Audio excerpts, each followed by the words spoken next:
In our last episode, we covered how hormones and the menstrual cycle affect training, performance, and injury risk cycle to cycle. Today, we zoom out to the bigger picture. What happens to the female athlete's body across her entire athletic lifetime, and what to do at every stage? Right. And I think it's important to establish right away that while, female physiology is obviously the specific lens for today's discussion, the science we're looking at is essential for everyone. Yeah, absolutely. Like anyone who trains alongside women or coaches them. Exactly. Or, supports female athletes in any capacity. You really have to understand this underlying biology. Because honestly, before we even dive into the data, I want you, the listener, to just imagine a scenario. So imagine you are a marathon runner in your early 40s. Okay. Pretty common demographic. Right. And you've been running for like a decade. You know your body inside and out. You follow the exact same training program year after year, and it has always worked. Until it doesn't. Right? Suddenly, almost out of nowhere, your race times are dropping. Your joints are just screaming at you for days after a totally moderate run. You aren't sleeping well, and you feel like you've completely lost your mental edge. What's your first thought? You'd probably assume you're overtraining. Exactly. Or maybe you think, you're just losing your willpower. But what if neither of those things is actually true? What if your underlying biology is quietly rewriting the rules of your own body and nobody ever handed you the updated playbook? And that scenario, that is playing out right now for millions of women. Because for decades, the sports science establishment basically treated women like small men. Yeah, the shrink it and pink it method. Exactly. The assumption was if a training protocol worked for a 22-year-old male college athlete, you just scale the weights down a bit, reduce the volume, and hand it to a 45-year-old woman. And if she failed on that program? Well, then that was her fault. She just wasn't tough enough. But thankfully, we now have the data proving why that fundamentally does not work. The female physiological landscape, it's not static. It's always moving. Right. The underlying machinery is constantly shifting from the reproductive years all the way through post-menopause. And that is our mission for this deep dive today. We are going straight into the biological transitions a female athlete goes through across her entire lifespan. We want to decode this and establish exactly how to train, fuel, and recover optimally at every single stage. Using the latest research, which is, it's just incredible what we have access to now. It really is. Yeah. We have a massive stack of sources today. We're pulling from a 2024 systematic review on concurrent training and this groundbreaking 2025 study out of Old Dominion University that focuses specifically on endurance athletes in perimenopause. It's an absolute goldmine of data. And what's so fascinating here is that the science doesn't just tell us what's going wrong. Right. It's not just doom and gloom. No, not at all. It tells us exactly how to fix it. We're looking at a complete biological timeline today, and honestly, it is incredibly empowering once you understand the actual mechanisms at play. Okay, so let's unpack this. We need to start with the foundation. Before we even get into the, the hormonal shifts of aging, we have to look at the universal baseline for female athletes. Yeah. Let's look at that 2024 systematic review you mentioned, the one published in the journal Sports by Vikstad and Dalen. Right, the one on concurrent strength and endurance training. Yes. Now, for anyone who has spent any time in a gym, you know this is a massive, highly debated topic. Oh, yeah. The dreaded interference effect. Exactly. The classic gym bro wisdom.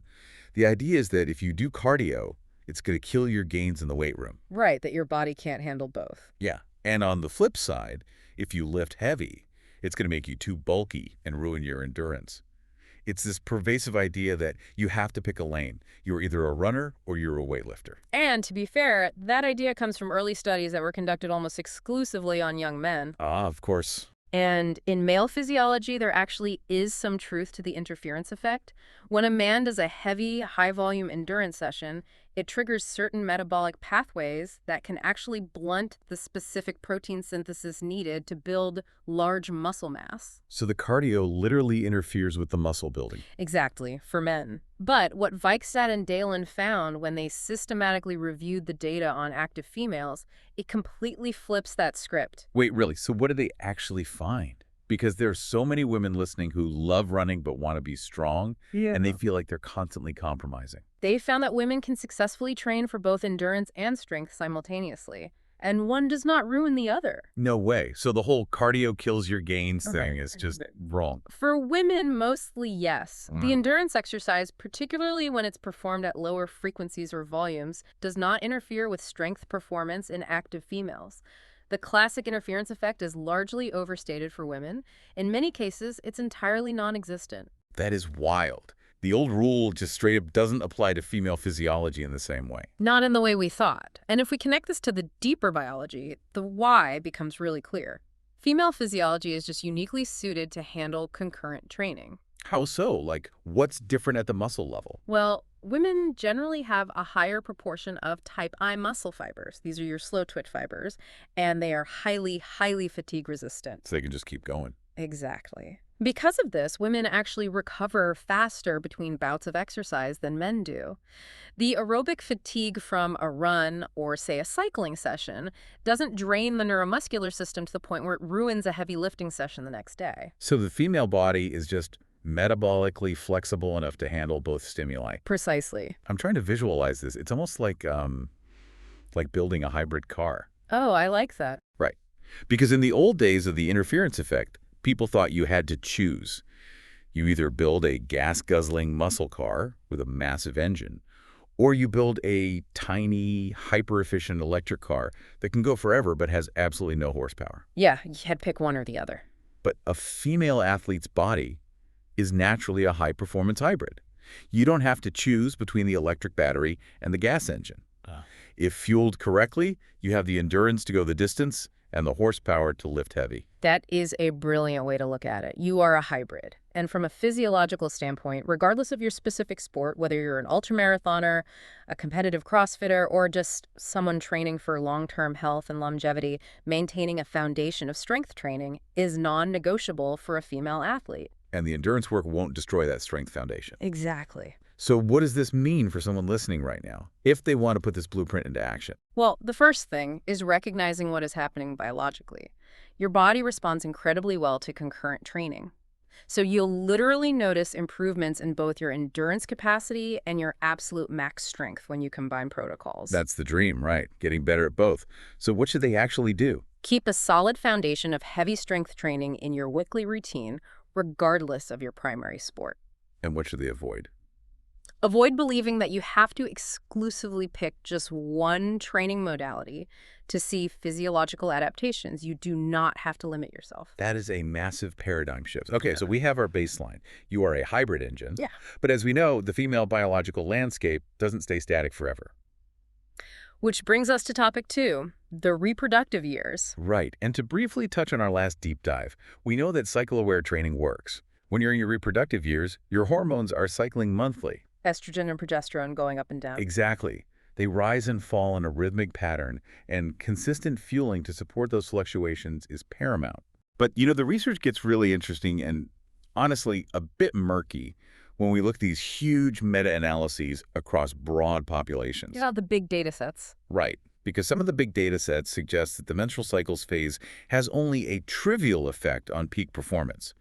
And I have to push back on that word trivial, because when you talk to actual women, it doesn't feel trivial at all. No, it definitely doesn't. If the studies say the overall effect is mathematically insignificant, why do so many women feel absolutely terrible and perform poorly on certain days of their cycle? It's a really great question, and it highlights the danger of relying solely on broad averages in sports science. How so? Well, think about it. If you take 1,000 female athletes and average out their physical performance across all phases of their menstrual cycles, the highs and the lows, they just cancel each other out. So the data just smooths out into a flat line. Exactly. On paper, it looks trivial. But nobody is an average. You are an individual. It's exactly like a weather report. Oh, yeah. Like, the meteorologist can tell you that the average temperature for the entire month of September in your city was a mild, pleasant 70 degrees. Statistically, it was a totally calm month. Right, no big deal. But that statistic doesn't matter if an individual hurricane still hits your specific house and blows the roof off on September 15th. I love that. The hurricane still hits your house. Yeah. And this individual tracking, it becomes incredibly vital when we start talking about the late 30s. The late reproductive years. Yes. Because this is where the hormonal environment starts making these subtle, almost invisible shifts. What exactly is shifting, though? Because, a lot of women in their late 30s are still getting a totally regular period.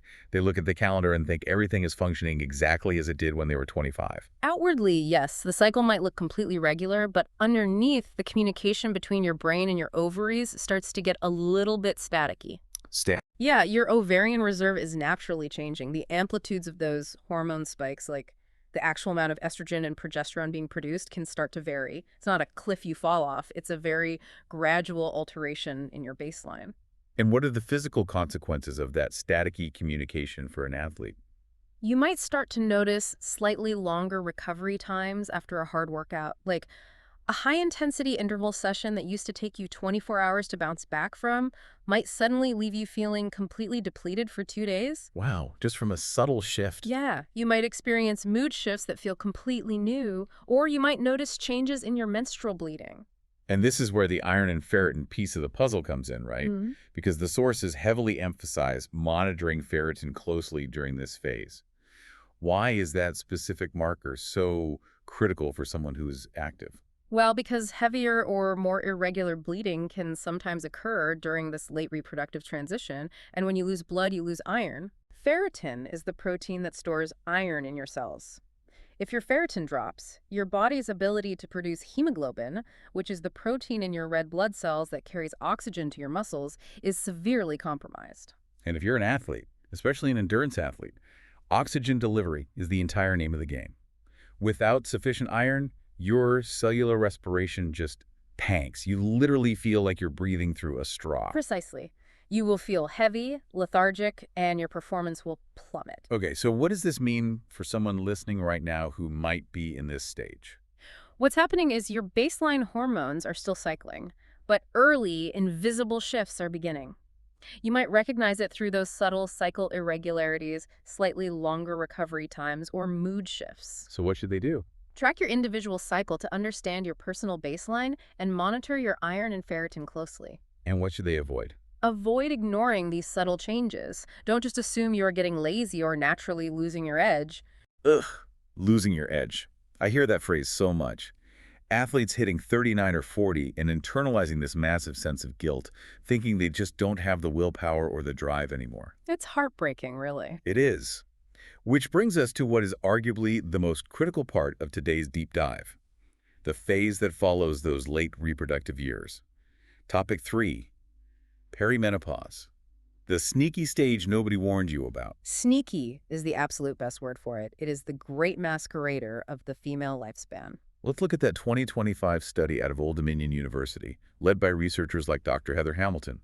This study is a landmark because it specifically surveyed 187 female endurance athletes. Right, we are talking runners, cyclists, swimmers, triathletes, all between the ages of 40 and 60. Highly active, deeply committed women. And the findings are just staggering. When they looked at the symptom burden these women were carrying, it paints a picture of a demographic that is essentially suffering in silence while trying to push through their training. The numbers blew my mind. 88% of these athletes reported significant sleep problems. 83% reported physical and mental exhaustion. And 63% reported joint and muscular discomfort. Over 8 in 10 of these incredibly fit women are walking around physically and mentally exhausted. And here's where it gets really interesting. The researchers used something called the menopause rating scale to quantify the severity of these symptoms. Yes.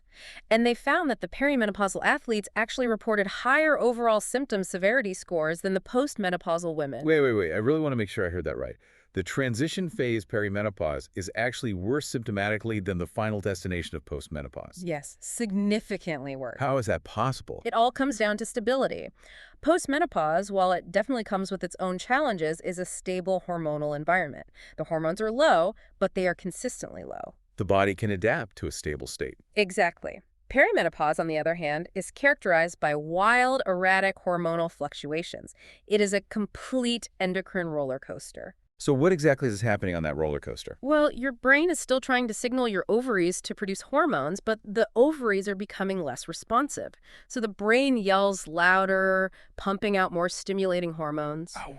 This results in your estrogen spiking incredibly high one week and then plummeting to near zero the next. And because of this chaos, your cortisol, your primary stress hormone, becomes highly reactive. Let's dig into that cortisol connection. Yep. 'Cause that seems like the crux of the issue for athletes. Yeah. How do estrogen and cortisol interact? Normally, during your reproductive years, estrogen and progesterone act as a systemic buffer against cortisol. They help regulate your stress response, keeping cortisol from staying elevated for too long after a stressor, like a hard workout. Okay, that makes sense. But when estrogen and progesterone start to wane and fluctuate erratically during perimenopause, that buffer is gone. Your body loses its shock absorbers. So a training session that used to trigger a moderate healthy stress response now triggers a massive, prolonged cortisol spike. And if you are an athlete dealing with exhaustion, poor sleep, and joint pain, I mean, that sounds exactly like the classic symptoms of overtraining syndrome. It mimics it perfectly. That's why it's so sneaky. An athlete will look at her symptoms, the fatigue, the heavy legs, the inability to recover, and she'll think, I'm overtraining, I need to back off, or maybe I need to push through to regain my fitness. We have to use the dimmer switch analogy here because it makes the mechanism so clear. Yes, please. So perimenopause isn't a light switching off instantly. It is a dimmer switch gradually turning down over the course of 5 to 10 years. But as the slider moves down, it's faulty. Very faulty. It's causing these erratic power surges and sudden dips in the current. The lights are flickering wildly. It feels like the electrical circuit of your body is just broken. That's exactly what it feels like. And what do highly driven endurance athletes do when they feel their performance slipping? They push harder. They add more long, slow, moderate intensity miles to, build their base. Which is the absolute worst thing you can do at this stage. Wait, why? Because those long, moderate intensity slogs are highly cortisol dependent. If you are already dealing with an unbuffered cortisol response, going out for a 2-hour moderate run is literally just pouring gas on the fire. You are spiking your stress hormones further without giving your body the stimulus it actually needs to adapt and get stronger. And this brings in the nutritional side, too, specifically the work of Dr. Stacy Sims. She points out a massive fueling error happening during this exact stage, right? It's a critical error. Dr. Sims noted that in studies of perimenopausal women, they consistently eat the least amount of protein compared to other demographics. In one specific cohort, they were averaging only 64 grams of protein a day. 64 grams. For an active endurance athlete, I know. that is shockingly low. That's barely 20 grams a meal. That's like, what, a typical bagel and cream cheese with a salad for lunch and a small piece of chicken at dinner? Why is that specific number so detrimental? Because to trigger muscle protein synthesis, which is the biological process of building and repairing muscle, you need a certain threshold of the amino acid leucine in your bloodstream. Okay, the leucine threshold. Right. And for women in perimenopause, because the anabolic stimulus of estrogen is fluctuating and dropping, that leucine threshold actually goes up. Wait, so you need more protein just to get the same muscle building signal you used to get easily? Exactly. 20 grams a meal won't cross that threshold anymore. You are essentially starving your muscles while your cortisol is actively trying to break them down. And on top of that, Dr. Sims noted these women were lifting the least amount of heavy weights. Okay, so if a woman is listening right now and recognizing herself in this, she's exhausted, her sleep is wrecked, her joints hurt, and she's slogging through junk miles trying to fix it. What does this mean for her? What is the immediate intervention? What's happening is your hormones are fluctuating wildly, cortisol is spiking, and recovery is compromised. And she recognizes it by the disrupted sleep, lingering joint achiness, brain fog mid-workout, and weight changes that don't respond to usual routines. So what does she actually do? Shift to heavy resistance training, and for cardio, shift to short sprint interval training, or SIT, like 10 to 30-second bursts, and increase protein to 1.8 to 2 grams per kilogram of body weight per day. Which is about 30 grams per meal, right? Yes, at least 30 grams per meal. I want to push back on something in the research here, though. The sources say to shift to sprint interval training. 10 to 30-second all-out bursts. Yes. Wait, if a woman is already completely exhausted, dealing with brain fog, and her cortisol is spiking constantly, asking her to do all-out, maximum heart rate sprints sounds like a recipe for a total nervous system breakdown. How does adding more intensity lower her stress? It's a brilliant question, and it absolutely seems counterintuitive until you look at the specific metabolic patterns involved. Okay, walk me through it. When you do a 20-second all-out sprint, you are primarily using the phosphocreatine and anaerobic glycolysis energy systems. These systems do not rely on prolonged cortisol elevation. More importantly, those short, explosive bursts trigger neuromuscular adaptations and significantly improve insulin sensitivity without the sustained hour-long adrenal stress of a moderate intensity run. You are getting a massive fitness and metabolic benefit with a very short duration of stress. Okay. So it's about the duration of the stress hormone exposure. Mm. A 20-second sprint is a sharp, quick stimulus that the body can clear easily, whereas a 2-hour moderate run is a slow, grinding release of cortisol that the unbuffered perimenopausal body simply cannot clear. Exactly. You have to change the stimulus because your body's response system has fundamentally changed. And what you must avoid at all costs are those long, slow junk miles and moderate intensity slogs that just spike cortisol further. That makes perfect sense. Okay, so doing that work prepares you for the next definitive stage. Let's move to topic 4, Oh, yeah. menopause, what's actually happening and what permanently changes. Yes. Let's start with the clinical definition. So we are entirely clear on the terminology because, people use menopause to describe the whole 10-year transition, but clinically, it's very specific. Yes. Clinically, menopause is not a phase. It is a single point in time. A single point in time. The medical definition is exactly 12 consecutive months without a menstrual period. That's it. The day you hit that 12-month mark, you have officially reached menopause. And the next day. The next day, and for the rest of your life, you are in postmenopause. At this specific point, your ovarian production of estrogen has ceased, and your systemic estrogen levels are depleted and remain consistently low. And the research is brutally clear on the physiological reality of losing that estrogen. Let's look at the cellular level. We have data from both animal and human muscle biopsies. When estrogen is removed from the equation, the ability to regenerate muscle stem cells drops by 30 to 60%. This is a profound biological shift, and it explains so much of the frustration women feel at this stage. Estrogen is deeply, intricately involved in the function of muscle satellite cells. Let's define satellite cells for the listener because stem cells can mean a lot of things. How do these actually work in a muscle? Right, so satellite cells are basically the dedicated repair squad for your muscle fibers. When you go to the gym and lift heavy weights, you are actually creating microscopic tears in your muscle tissue. And that's normal, right? Totally normal. That microdamage releases inflammatory signals. In a younger hormonal environment, estrogen helps to amplify those signals, calling the satellite cells to the site of the damage. The satellite cells then multiply, differentiate, and literally fuse with your existing muscle fibers to repair the tear and make the muscle thicker and stronger. So they are the actual building blocks of recovery. Exactly. But without estrogen, that entire repair pathway is blunted, the signal is weak, and the sheer number of satellite cells available drops by up to 60%. Wow. Imagine trying to rebuild a house after a storm, but half your construction crew just quit, and the remaining workers don't have cell service to coordinate the job. That is a terrifying biological reality. But honestly, It's also deeply validating. it really is. Because it feels like your body changed the rules to the game overnight without telling you. One day, in your 30s, you recover from a heavy squat session in 48 hours. Then, post-menopause, you do the exact same workout, and it takes 4 days to recover, and your joints are screaming. You aren't crazy. Your repair crew has literally been halved. You aren't crazy at all. It really does change the rules of recovery. And the impact of estrogen depletion goes far beyond skeletal muscle. The lack of estrogen deeply impairs your thermoregulation. This is the mechanism behind hot flushes and night sweats, right? Yes. Estrogen helps regulate the hypothalamus, which is the temperature control center in your brain. When estrogen drops, the hypothalamus gets confused. It mistakenly reads your normal core body temperature as dangerously hot. So it's a false alarm.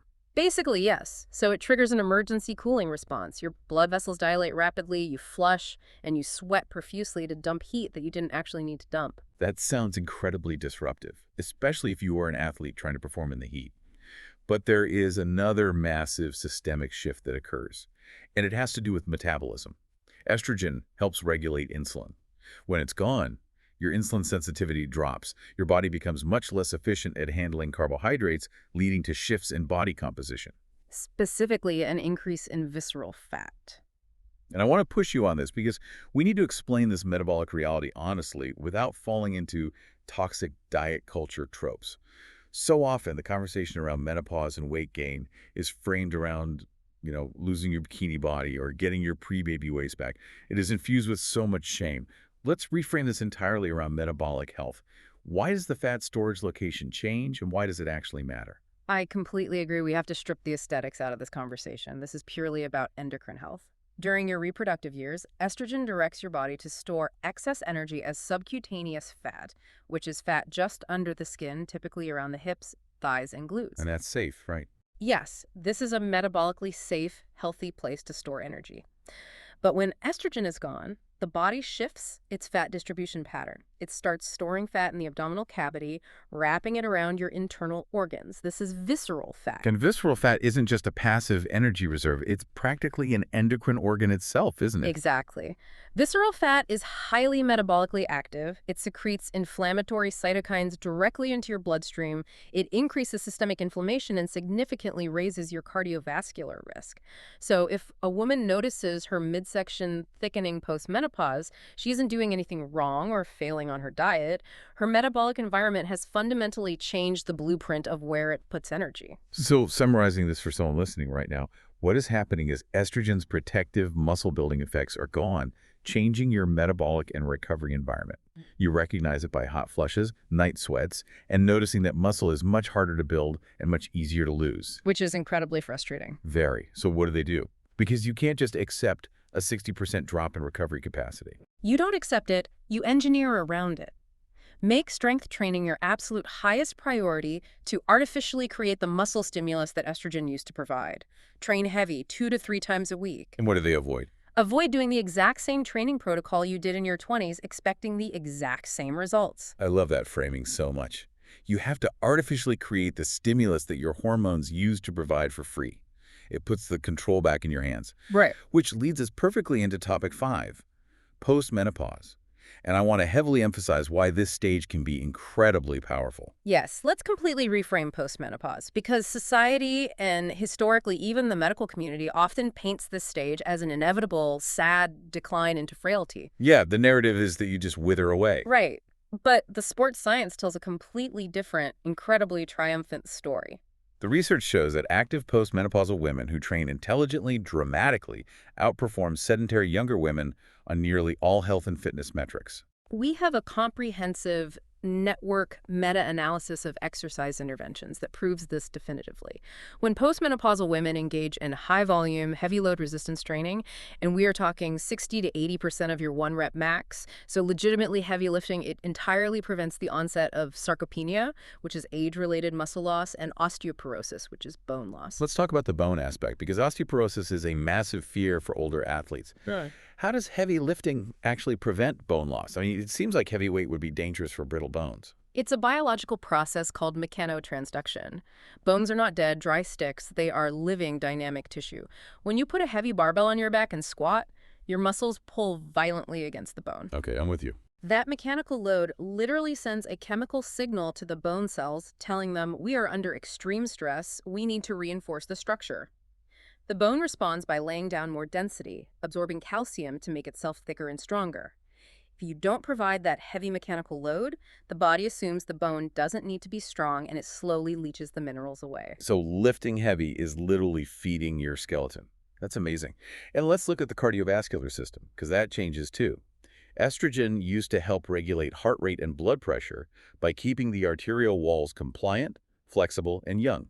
When estrogen is gone, arterial stiffness can increase. Your blood vessels become a bit more rigid. And that is why aerobic interval training becomes vital in this stage. High-intensity intervals force your heart to pump large volumes of blood rapidly.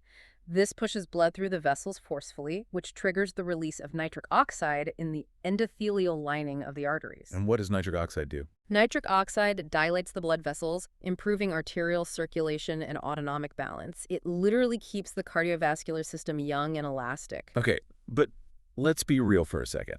I can hear listeners thinking about this right now. Maybe they are 55 or 60 years old. They've spent their whole lives doing yoga or light jogging, or maybe they haven't been active at all.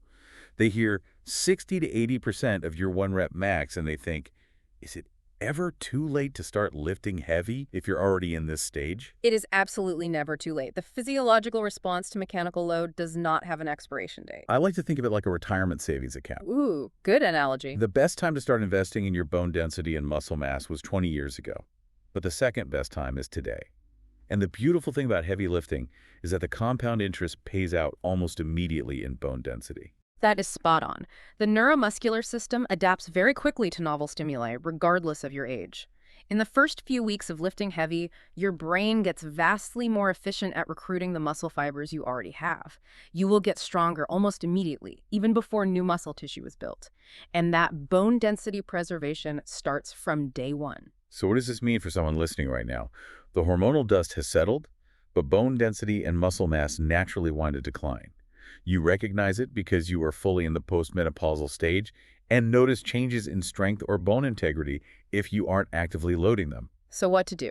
Commit to resistance training 4 to 6 sets of 8 to 12 reps with heavy loads. Prioritize calcium, vitamin D, and high protein. And what to avoid. Avoid viewing this stage as an inevitable physical decline. You have immense control here. Which leads us perfectly into topic 6, the doctor conversation. Mm. Because as empowering as training is, you can't always do this alone. We need to talk about how to advocate for yourself in the medical system. This is such a critical piece of the puzzle. The research shows that up to 90% of women seek medical help for menopause symptoms.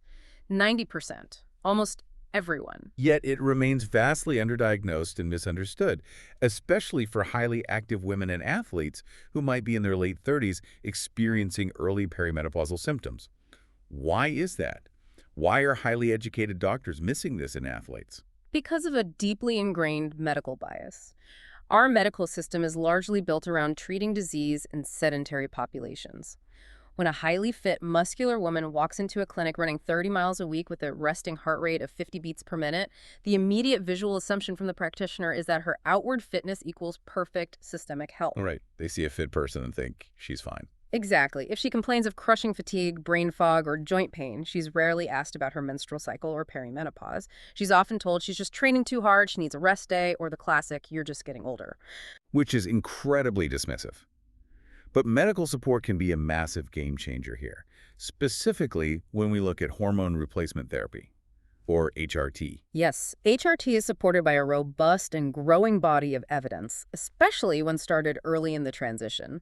It can relieve the vasomotor symptoms like hot flashes, support mood stability, and crucially for the athletes listening, it helps maintain bone density and muscle mass by providing a baseline level of hormones that the body is missing. I really want to emphasize the power dynamic in a doctor's office, because it can be intensely intimidating. You are sitting on a crinkly paper table in a paper gown, and an authority figure in a white coat is telling you you're fine. You have to completely shift your mindset. You aren't going in to complain about vague aches and pains hoping they figure it out.